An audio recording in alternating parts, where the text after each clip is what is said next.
ഷഡ്രസങ്ങളുള്ള സദ്യയാണ് കേരളീയ സദ്യ. അവിടെ വൈവിധ്യത്തിൻ്റെ അനുഭവം നമുക്ക് ആസ്വദിക്കാനാവും. നമ്മുടെ ആനുകാലികങ്ങൾ വായിക്കുമ്പോഴും പല കാഴ്ചപ്പാടുകളിൽ വിശകലനം ചെയ്യാവുന്ന നിരവധി രചനകൾ കാണാൻ സാധിക്കും. ഇത്തവണത്തെ മാതൃഭൂമി ആഴ്ചപ്പതിപ്പിൽ പി പത്മരാജൻ, മലയാളം കണ്ട മികച്ച സംവിധായകനും തിരക്കഥാകൃത്തും, പത്മരാജൻ്റെ അസമാഹൃതമായ ഒരു കഥ വെയിലിൽ വായിക്കാൻ സാധിക്കുന്നു. ലോല പോലുള്ള മനോഹര കഥകൾ എഴുതിയ മലയാള സിനിമയ്ക്ക്, തിരക്കഥ സാഹിത്യത്തിന് പുതിയ ഉയരങ്ങൾ സമ്മാനിച്ച പത്മരാജൻ്റെ ഈ കഥ നല്ലൊരു വായനാനുഭവമാകുന്നു. ഏറ്റവും കനപ്പെട്ട ഒരു ലേഖനം മാതൃഭൂമി ആഴ്ചപ്പതിപ്പിലുള്ളത് കുമാരനാശാൻ്റെ 100ാം ചരമവാർഷികത്തിൻ്റെ സവിശേഷ സന്ദർഭത്തിൽ പ്രശസ്ത നിരൂപകനും അധ്യാപകനുമായ എസ് കെ വസന്തൻ എഴുതിയ എന്തായിരുന്നു കുമാരനാശാൻ്റെ സ്വാതന്ത്ര്യ സങ്കല്പം എന്ന ലേഖനമാണ്.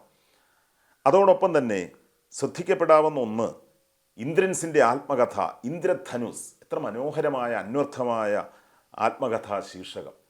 അത് ഇന്ദ്രൻസ് എന്ന കഥാപാത്രത്തെ വളരെ ഭംഗിയായി നമുക്ക് കാണിച്ചു തരുന്നു. മാതൃഭാഷയെ മാറ്റി നിർത്തുമ്പോൾ എന്ന അമൃത് കുമാറിൻ്റെ ലേഖനം വിദ്യാഭ്യാസ മണ്ഡലത്തിൽ അമൃത് സഞ്ചരിക്കുന്ന വഴികളെക്കുറിച്ചുള്ള ശരിയായ വിശകലനമായി തീരുന്നുണ്ട്. നമ്മുടെ മാതൃഭാഷ എങ്ങനെയൊക്കെ വിദ്യാഭ്യാസ പദ്ധതിയിൽ നിന്ന് അകറ്റി മാറ്റപ്പെടുന്നു എന്ന് അമൃത് നിരവധിയായ ഉദാഹരണങ്ങളിലൂടെ സൂചിപ്പിക്കുന്നുണ്ട്. മാതൃഭൂമിയിൽ ചില കവിതകളുണ്ട്, ഏറെ ശ്രദ്ധിക്കപ്പെടാവുന്ന കവിതകൾ. കെ രാജഗോപാലിൻ്റെ ചെക്ക് പോസ്റ്റിൽ ഒരു കവിത, അമ്മുദീപയുടെ ഒരു ഗ്രാമത്തിൻ്റെ കഥ, എം.ആർ. വിഷ്ണുപ്രസാദിൻ്റെ കവിതാരാജ്. ഈ 3 കവിതകളും മികച്ച നിലവാരം പുലർത്തുന്നുണ്ട്. വിശേഷിച്ച് നമ്മുടെ കാലത്തിൻ്റെ ഭാഷയിലൂടെ സംസാരിക്കുവാൻ, കാലത്തെ കാണാൻ, കാലത്തെ സ്പർശിച്ചുകൊണ്ട് പുതിയ അനുഭവങ്ങളിലേക്ക് വിടരാൻ ഈ കവിതകളിലൂടെ കഴിയുന്നു. കെ സി നാരായണൻ്റെ അക്ഷരം പ്രതി എന്ന ഭാഗത്ത് നമ്മുടെ ഭാഷയുമായി ബന്ധപ്പെട്ട നല്ല വിചാരങ്ങൾക്കും സ്ഥാനം ലഭിക്കുന്നു. എ വിനോദ് കേസരി വാരികയിൽ അയോധ്യയുമായി ബന്ധപ്പെട്ടൊരു കവിത എഴുതിയിട്ടുണ്ട്. അയോധ്യയിൽ രാംലല്ല പ്രതിഷ്ഠിതമാവുമ്പോൾ ഈ കവിത സാങ്കത്യമുള്ള കവിതയായി മാറുകയാണ്. കടുക് കരിയുന്ന മണം എന്ന മേഘനാഥൻ്റെ കഥ തീർച്ചയായും കേസരിയിൽ പ്രവേശിക്കാവുന്ന നല്ല കഥകളുടെ ഗണത്തിൽ പെടുന്നുണ്ട്. മലയാളം വാരികയും അതുപോലെ ശ്രദ്ധേയങ്ങളായ ചില വിഭവങ്ങളുമായാണ് നിൽക്കുന്നത്. നല്ല ചില കവിതകൾ, കണ്ണീരെന്നെഴുതുന്നു ഒരൊച്ച്, ചിത്രശലഭങ്ങളുടെ മനുഷ്യജീവിതം. ആദ്യത്തെ കവിത സന്ധ്യ NB എഴുതി, രണ്ടാമത്തേത് D യേശുദാസ്. ഇരുന്നത് ഒരേ ഒരു ചേല എന്ന കൃപ അമ്പാടിയുടെ കവിതയും ആ നിലയിൽ ശ്രദ്ധിക്കപ്പെടുന്നുണ്ട്. ശീർഷകം കൊണ്ട് മാത്രമല്ല, കവിതയുടെ ആഖ്യാനത്തിൻ്റെ ശക്തി കൊണ്ട്. സർഗാത്മകമായി വിമർശനത്തെ പരിശോധിക്കുക എന്ന ബാലേന്ദ്രൻ വടക്കേടത്തിൻ്റെ ലേഖനം പുതിയ കാഴ്ചപ്പാടുകളിലേക്ക് നമ്മെ എത്തിക്കുന്നില്ല. ബാലേന്ദ്രൻ നിരന്തരമായി പ്രൊഫസോറിയൻ ക്രിറ്റിസിസത്തെ വിമർശിക്കാറുണ്ട്.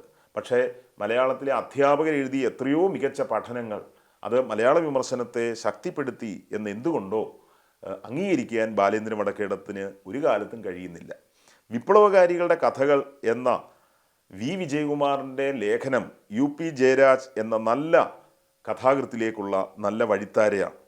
ചരിത്രവാതിൽ തുറന്നിടുന്ന പുസ്തകം എന്ന S ജയചന്ദ്രൻ നായർ എഴുതിയ പഠനം തീർച്ചയായും ജയചന്ദ്രൻ നായരുടെ വിപുലമായ വായന എങ്ങനെയാണ് ഒരു വിഷയത്തെ ചെന്ന് സ്പർശിക്കുന്നത് എന്ന് വ്യക്തമായി നമുക്ക് ബോധ്യപ്പെടുന്നുണ്ട്.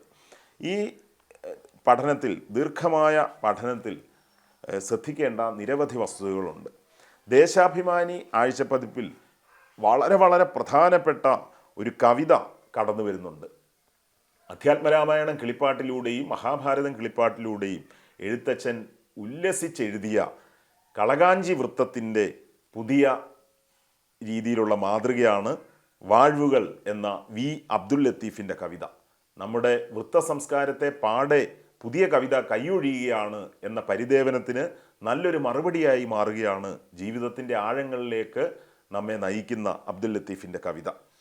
സാറയുടെ ബൈബിൾ അബ്രഹാം സ്മരണയിലൂടെ എന്ന V വിജയകുമാറിൻ്റെ ലേഖനവും കണ്ണാടിയിലെ സായാഹ്നം എന്ന GS ശുഭയുടെ കവിതയും ഇത്തവണത്തെ ദേശാഭിമാനിയെ ശക്തിപ്പെടുത്തുന്നുണ്ട്. അതോടൊപ്പം GR ഇന്ദുഗോപൻ എന്ന പ്രതിഭാധനനായ കഥാകൃത്തിൻ്റെ കാന്തം എന്ന കഥ സലീം കുരിക്കളക്കത്ത് എഴുതിയ മഴമേഘ ചതുപ്പ് എന്ന കഥ ഒക്കെ ശ്രദ്ധിക്കപ്പെടുന്നതാണ്. വായനക്കാരി എന്ന നിലയിൽ സ്ത്രീയുടെ ജീവിതം എന്ന NG നയൻതാരിയുടെ ലേഖനവും ആ നിലയിൽ നമ്മൾ ശ്രദ്ധയോടെ വായിക്കേണ്ടതാണ്. മാധ്യമം ആഴ്ചപ്പതിപ്പിൽ ശ്രീകുമാരൻ തമ്പിയുടെ ആത്മകഥ പുരോഗമിക്കുന്നു. അപേക്ഷിക്കാതെ കിട്ടിയ ജീവിതത്തിൻ്റെ ഘോഷങ്ങൾ എന്ന പ്രേംചന്ദിൻ്റെ നല്ല ഒരു സ്മരണയ്ക്ക് അവസരമൊരുക്കുന്നു. പൂച്ച സന്യാസി എന്ന മദൻ ബാബുവിൻ്റെ കവിതയും മഴ നനയുന്ന കാറ്റ് എന്ന K ഗോപിനാഥൻ്റെ കവിതയും കവിതയായി പൂർണ്ണമായി വിരിയാത്ത രചനകളാണ്. കവിതയാവാൻ സാധ്യതയുണ്ടെങ്കിലും ഏതോ ചില തടസ്സങ്ങൾ ആ കവിതയെ ബാധിക്കുന്നുണ്ട്. തീർച്ചയായും നമ്മുടെ ആഴ്ചപ്പതിപ്പുകളിൽ ഇത്തരത്തിൽ വൈവിധ്യത്തിൻ്റെ അനുഭവങ്ങൾ കടന്നു വരുന്നതും പുതിയ നിലയിൽ കാര്യങ്ങളെ നോക്കിക്കാണുന്നതും ഒക്കെ അംഗീകരിക്കാവുന്നതാണ്. എന്നാൽ ഒരു നിലയിലും ആനുകാലികങ്ങളിൽ പ്രവേശനം ലഭിക്കാൻ അർഹതയില്ലാത്ത ലേഖനങ്ങളും കവിതകളും കഥകളുമൊക്കെ എന്തിനാണ് പത്രാധിപന്മാർ ഉൾപ്പെടുത്തുന്നത് എന്നറിയില്ല. ബാഹ്യമായ സമ്മർദ്ദങ്ങളാവാം, നിരവധി പ്രലോഭനങ്ങളാവാം, രാഷ്ട്രീയമായ താത്പര്യങ്ങളാവാം. അതിനൊക്കെ അപ്പുറത്ത് പത്രാധിപന്മാരെ നയിക്കേണ്ടത് നമ്മുടെ ഭാവുകത്വ സംസ്കാരത്തെ നിർണായകമായി സ്വാധീനിക്കുന്ന രചനകൾക്ക് ഇടം നൽകുക എന്നതാണ്. എന്നാൽ ചില സന്ദർഭങ്ങളിലെങ്കിലും കുറ്റകരമായ അനാസ്ഥ പത്രാധിപന്മാരുടെ ഭാഗത്തു നിന്നുണ്ടാകുന്നുണ്ട്. കനപ്പെട്ട മികച്ച ലേഖനങ്ങളും നല്ല വിമർശകരുടെ സാന്നിധ്യവും പലപ്പോഴും ഇല്ലാതാവുകയും സംവാദങ്ങൾക്ക് ആഴം കുറയുകയും ചെയ്യുന്ന ഒരു കാലത്തിലൂടെയാണ് നമ്മൾ കടന്നു പോകുന്നത്. N. പ്രഭാകരൻ ഒരിക്കൽ നിരീക്ഷിച്ചതുപോലെ ധൈഷണികമായ സത്യസന്ധത പടിയിറങ്ങുകയും ഉപജാപങ്ങളുടെയും പുലഭ്യം പറച്ചിലുകളുടെയും വഴിയിലേക്ക് നമ്മുടെ സംവാദങ്ങൾ മാറിത്തീരുകയും ചെയ്യുന്നുണ്ടോ എന്ന് നമ്മൾ ആത്മപരിശോധന നടത്തേണ്ട ഒരു സന്ദർഭമാണ്. അത്തരത്തിൽ നമ്മുടെ ആനുകാലികങ്ങൾ പുതിയ ഒരു ഭാവുകത്വം പ്രസരിപ്പിക്കുവാൻ സ്വയം സന്നദ്ധരായി മുന്നോട്ട് വരണം. M. ഗോവിന്ദനെ പോലുള്ള നല്ല പത്രാധിപന്മാർ അടിമുടി നമ്മുടെ സംസ്കാരത്തെ പുനർനിർവചിക്കുന്ന നല്ല പഠനങ്ങൾക്ക്, കവിതകൾക്ക്, കഥകൾക്ക്, ആത്മകഥകൾക്കൊക്കെ അവസരമൊരുക്കിയിട്ടുണ്ട്. വാരികകളിലൂടെ ആ വഴിയിലേക്ക് നീങ്ങട്ടെ എന്ന് മാത്രം പ്രാർത്ഥിച്ചുകൊണ്ട് എല്ലാവർക്കും എല്ലാവിധത്തിലുള്ള ആശംസകളും നേരുന്നു. നമസ്കാരം.